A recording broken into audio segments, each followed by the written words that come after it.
안녕하세요. 저는 올해 36살이고 자녀 2명을 키우고 있는 남자입니다. 처음 제 아내를 만나게 된 건 제가 29살 때입니다. 재수를 하는 바람에 늦게 대학교를 졸업을 했고 저는 생애 첫 회사를 다니고 있었습니다. 그때 당시 아내는 회사에서 비품과 영수증 관리를 도맡아 하던 계약직 사원이었죠. 그런데 어느 날부터인가 아내는 저에게 자꾸만 마실 거를 건네주는가 하며 퇴근하면 자신이 맛있는 걸 사주겠다고 말을 걸었었죠. 하지만 그때 당시 저는 만나고 있는 여자친구가 있어서 정중하게 거절을 했죠. 그렇게 시간은 빠르게 지나가던 어느 날이었습니다. 여자친구의 생일이 하루 앞으로 다가왔고 저는 몰래 이벤트를 준비하려고 여자친구의 원룸 자취방으로 찾아갔습니다. 그날은 여자친구가 친구들과 생일 파티를 하고 들어온다고 했기에 아무런 생각도 없이 비밀번호를 누르고 들어갔는데 여자친구는 어떤 남자와 단둘이서 바람을 피우고 있더군요. 저는 평소에 자존심이 너무 센 성격이었기에 그냥 별말 없이 준비했던 선물을 집 안으로 집어 던지고는 뒤돌아서서 나와버렸습니다. 뒤에서 여자친구의 목소리가 들렸지만 저는 돌아보지 않았습니다.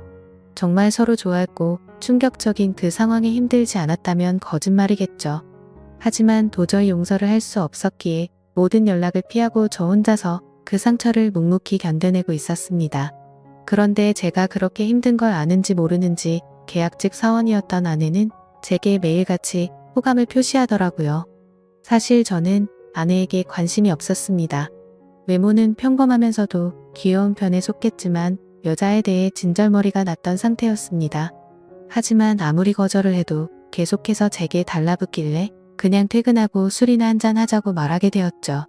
그날 얘기를 들어보니 아내는 가정 환경이 썩 좋지가 않았습니다. 돈을 벌어서 혼자 계시는 어머님과 어린 남동생의 뒷바라지를 하고 있다더군요.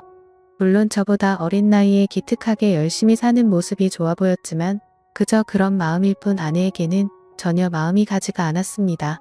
그렇게 퇴근 후 술을 마시는 게 몇 번이 반복되다 보니 점점 외로워져서 정신을 놓은 건지 아내와 함께 시간을 보내게 되었습니다. 사실 그날 이후로 사귄다고 말만 하지 않았을 뿐 다른 연인들처럼 데이트도 하고 사귀는 것과 다름이 없었죠. 그렇게 몇 개월을 지내다 보니 새벽녘에 전 여자친구에게서 연락이 오더군요. 사실 시간도 많이 지나게 되어서인지 별로 대수롭지 않게 생각을 하게 되었고 결국에는 헤어졌던 여자친구와 다시 만남을 가지기로 했었습니다. 그로 인해 퇴근 후 데이트를 하던 아내에게는 이제 서로 신경 쓰지 말고 남남처럼 그냥 지내자라고 말을 해버렸습니다. 하지만 다시 만났던 여자친구와는 며칠도 채 가지 못해서 다시 끝이 나고 말았죠.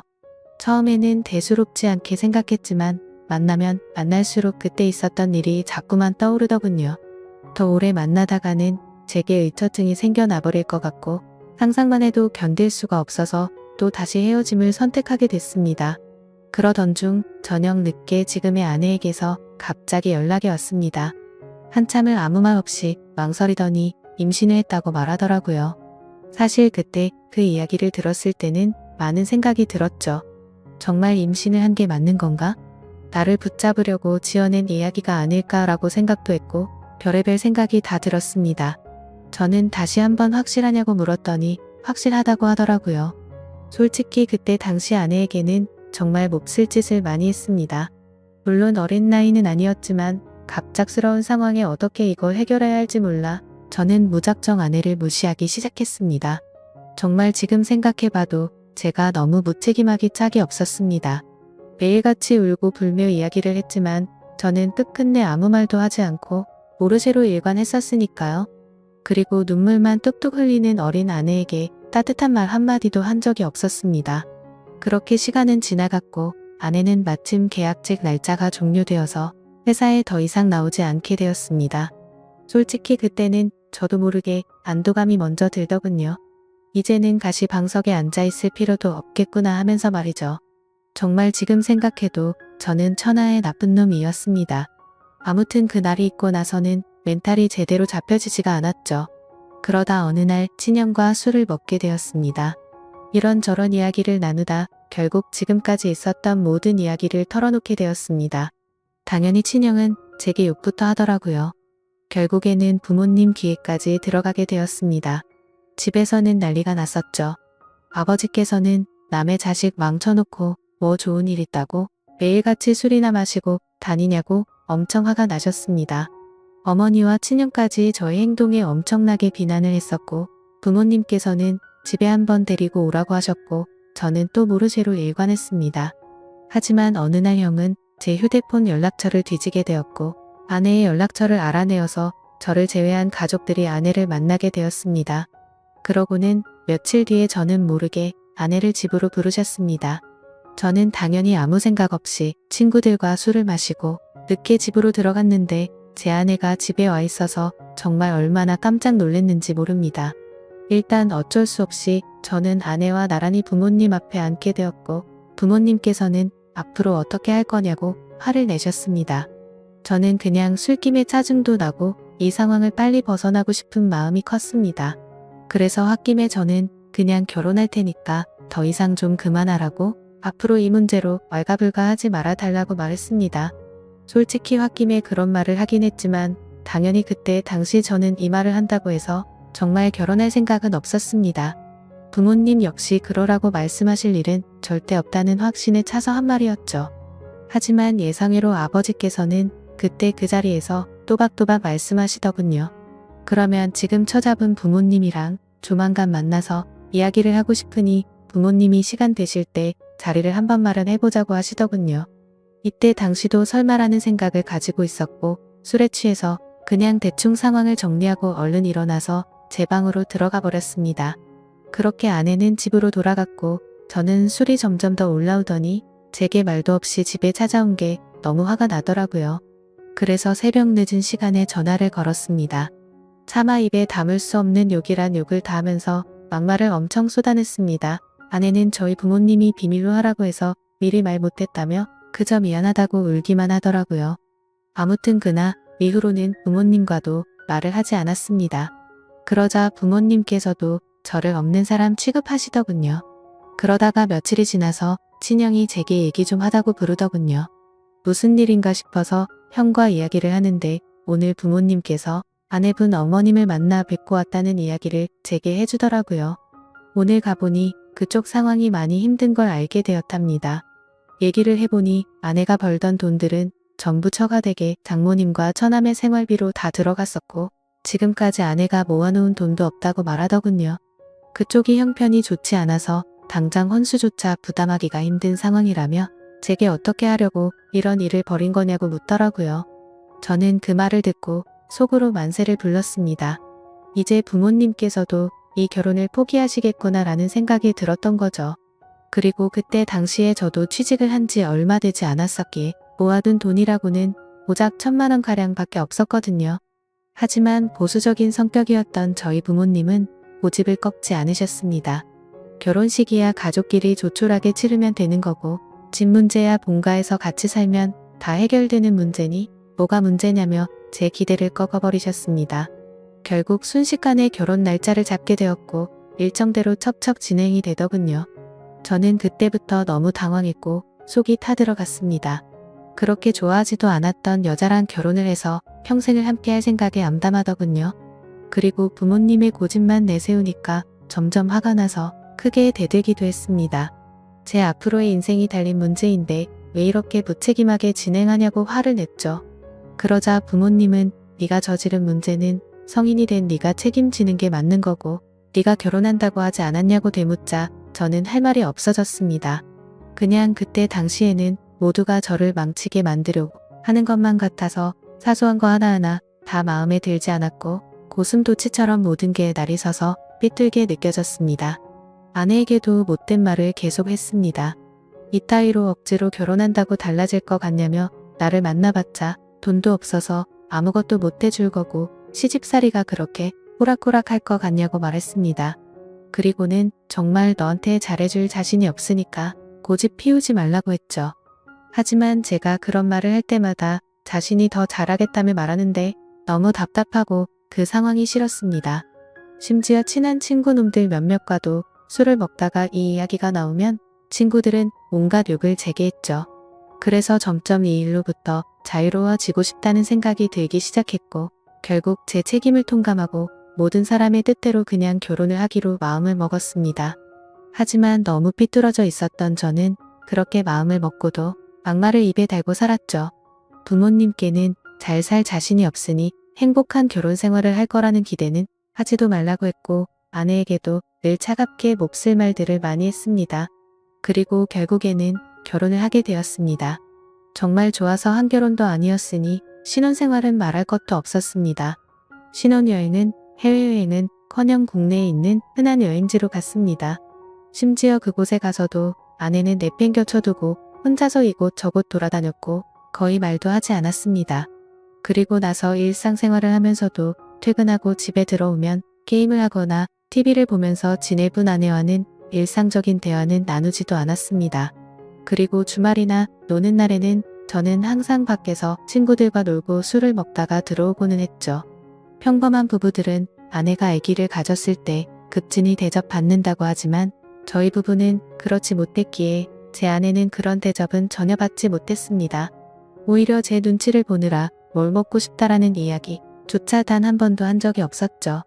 그렇게 아내는 제게 불평이나 불만을 전혀 말하지 않았습니다. 그냥 묵묵히 혼자서 어머니와 집안일을 했죠. 하지만 저도 사람인지라 마음이 안 좋을 때도 있었지만 자존심이 쓸데없이 너무 강한 나머지 그러게 내 말 듣지라는 생각으로 그냥 그러려니 하고 넘어갔습니다. 그러다 어느 날 새벽에 예정보다 진통이 일찍 와서 정신없이 산부인과로 향했습니다. 그런데 남들과 달리 하루가 꼬박 넘어가게도 출산이 되지 않아서 슬슬 걱정이 되었지만 결국에는 고생 끝에 어렵게 출산을 하게 되었습니다.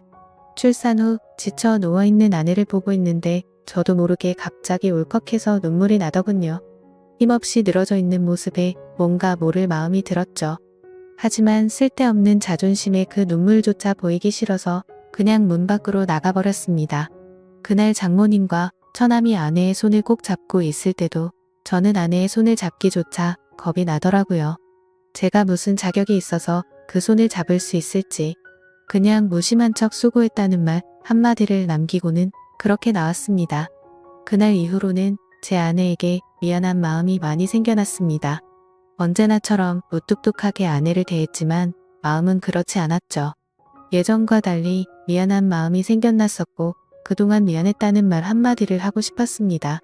그렇지만 왠지 모를 쓸데없는 생각에 아무런 말도 하지 못했던 거죠. 그러다 어느 날 제 어머니께서 간이 좋지 않으셔서 계속 정기검진을 받고 계셨는데 결국에는 이게 점점 상황이 악화되었습니다. 병원에 입원하셨을 때 친형과 어머니 그리고 아내가 번갈아 가면서 병실을 지켰습니다. 전 휴일에만 병실을 지켰고요. 자녀를 낳아서 키우고 계신 분들은 아마 아실 겁니다. 새벽이고 낮이고 아이가 잠도 안 들고 울고 할 때마다 아내는 잠이 들지 못했습니다. 그렇다고 제가 애를 봐주고 하지도 않았으니까요. 그렇게 잠도 제대로 못 자고 병실에서 간호를 했으니 그 피곤함은 말로 표현할 수가 없을 거란 거 잘 알고 있었습니다. 그런데 그때조차도 따뜻한 말 한마디 하지 않았습니다. 병실에 있던 다른 분들조차 며느리가 진짜 효녀라며 저한테 장가 잘 갔다는 칭찬을 할 때도 아무런 말도 하지 못했습니다. 입이 두 개라도 할 말이 없는 건 당연했던 거죠. 다행히 수술은 잘 되었고 어머니께서 퇴원하시기 전까지 아내는 그렇게 육아와 병간호를 했습니다. 어머니가 몸이 괜찮아지시고 집에 오셨을 때 부모님께서 물려받은 땅을 팔았다며 1억 5천만 원을 주셨습니다. 근처 전세라도 얻어서 이제 분가라고 하시더라고요. 아내는 한사코 괜찮다고 말하는데 저는 그러자고 했습니다. 사실 이때 그러자고 말을 한 건 아내에게 미안한 마음이 너무 커서였습니다. 아무래도 시부모님이랑 같이 사는 것보다는 그래도 무뚝뚝한 남편일지라도 아들과 셋이서 사는 게 나을 거라고 생각했죠. 부모님은 당연히 그렇게 하라고 하셨고 아파트로 전세를 하나 구해서 분가를 했습니다. 거의 말도 안 하고 했지만 간간히 아이도 같이 봐주고 이사하고 처음으로 레스토랑을 갔는데 맛있다고 웃으며 말하는 아내를 보면서 이때부터 정말 마음이 울컥해서 눈물이 날 뻔했죠. 그래서 그날 이후로 저는 변하겠다고 다짐을 했습니다. 연애도 저와 제대로 해보지도 못하고 아이를 가졌을 때도 대접 한번 제대로 해주지 못했던 생각이 났습니다. 그리고 시집살이와 시부모 병간호까지 해왔는데 이제 와서 돌이켜 생각해보니 그 흔한 레스토랑 한 번을 같이 와보지를 못했더라고요. 미안하고 너무 미안했습니다. 비록 무뚝뚝하게 말하고는 했지만 이때부터는 그래도 나름대로 다정하게 대했습니다. 그러다가 장모님께서도 평생 겪고 계신 질환으로 많이 아프시기도 했고 처남도 중학생이라서 아내는 간간히 처가에 들려서 집안일을 돕고 집에 들어오고는 했습니다. 나중에 알게 된 사실이지만 장모님께서는 류마티스 관절염을 손가락 마디마디에 걸리셨습니다. 이게 집안일을 하거나 할 때 끔찍할 정도로 아프다고 하더라고요. 하루는 그런 아내가 너무 안쓰러웠고 장모님과 처남까지 마음에 많이 걸렸습니다. 그래서 저는 아내에게 말했습니다. 그냥 장모님이랑 처남 다 같이 여기서 지내자고 말했죠. 진심으로 한 말이었습니다. 그랬더니 아내가 이러더군요. 미안해요. 앞으로는 자주 안 갈게요. 미안해요. 저렇게 말을 하더라고요. 아내의 저 말 뜻이 어떤 걸 의미하는지 다들 아실 거예요. 아내는 제가 처갓집에 자주 가는 걸 못마땅하게 생각해서 비꼬는 마음으로 저렇게 말을 한 걸로 오해를 한 거였습니다. 지금까지 하지 못했던 미안한 말과 참았던 눈물이 울컥해서 쏟아져 버렸습니다. 아내 손을 꼭 붙잡고 미안하다고 말하면서 애처럼 너무 서럽게 울어버렸습니다. 당황해하는 아내에게는 그동안 정말 미안했다면서 앞으로 살면서 그동안 잘못했던 거 천천히 다 갚을 테니 용서해달라고 정말 서럽게 울었습니다. 그리고 처음으로 아내와 오랫동안 마음에 있었던 많은 말들을 이야기했습니다. 그동안 잘해주지 못해서 미안했다는 말과 함께요. 아내 역시 눈물을 흘리며 그렇게 처음으로 서로 꼭 안고 같이 울었네요. 그 일이 있고 나서 아내가 장모님께 같이 살자고 이야기를 했을 때 장모님께서는 완강히 거절하셨습니다. 사실 이건 당연하다고 생각했죠. 사위라고 하나 있는데 자기 딸을 그렇게 서럽게 만들었는데 이 집으로 들어오면 얼마나 눈치를 줄까라고 당연히 생각하셨을 것 같습니다. 본가에 계시는 부모님께서는 흔쾌히 그렇게 하라고 허락을 하셨고 결국에는 제가 처가댁에 가서 장모님께 무릎 꿇고 사죄했습니다. 그동안 죄송했다고 앞으로는 정말 잘하겠다고 했죠. 그렇게 장모님을 겨우겨우 설득해서 같이 살게 되었습니다. 지금은 그 누구보다 아내만 사랑하고 전에는 상상도 못한 애교도 떨면서 그렇게 살고 있습니다. 세상에서 아내가 가장 예뻐 보이고 가장 사랑스럽네요. 집안일도 제 나름 열심히 돕고 있고 육아도 열심히 하고 있습니다. 그리고 아내와 저 사이에는 예쁜 딸아이도 한 명 더 생겨났고 더 예쁜 가정을 이루게 되었죠. 이게 제게 있었던 5년 전 이야기입니다. 지금은 장모님과 처남 그리고 제 아내와 자식들 이렇게 6식구가 다 같이 행복하게 살고 있습니다. 넉넉지 않은 형편일지 몰라도 휴일이나 주말이 되면 가능하면 가까운 곳으로라도 바람을 쐬러 다니고 있고요. 지금은 아내에게 잔소리도 들어가면서 지내지만 그 누구보다 행복하게 해주려고 아내를 여왕처럼 받들고 지내고 있습니다. 그런 저를 기특하게 보셨는지 장모님도 항상 우리 사위가 최고라며 저를 감싸주시고 온 가족이 서로를 너무 애틋하게 생각하고 행복한 나날을 보내고 있네요. 지금은 정말 그 어느 때보다 행복합니다. 제 착한 아내 덕분에 저의 못난 모습들이 고쳐진 것 같아서 정말 고맙게 생각합니다. 아마 그때 아내가 저를 버리고 떠나버렸다면 저는 그저 그런 인생을 살고 있었을 테고 평생 후회만 하면서 살았을 것 같다고 생각이 드네요. 앞으로도 저는 과거의 아내에게 잘 해주지 못했던 걸 평생 갚아 나가려고 합니다. 물론 평생이 걸려서 제가 잘하더라도 그 큰 상처를 준 건 다 갚지 못하겠지만 지금은 제 아내도 행복하다고 말해주니 너무 미안하고 고마운 마음만이 가득하네요. 제 사연을 읽어주셔서 감사드립니다.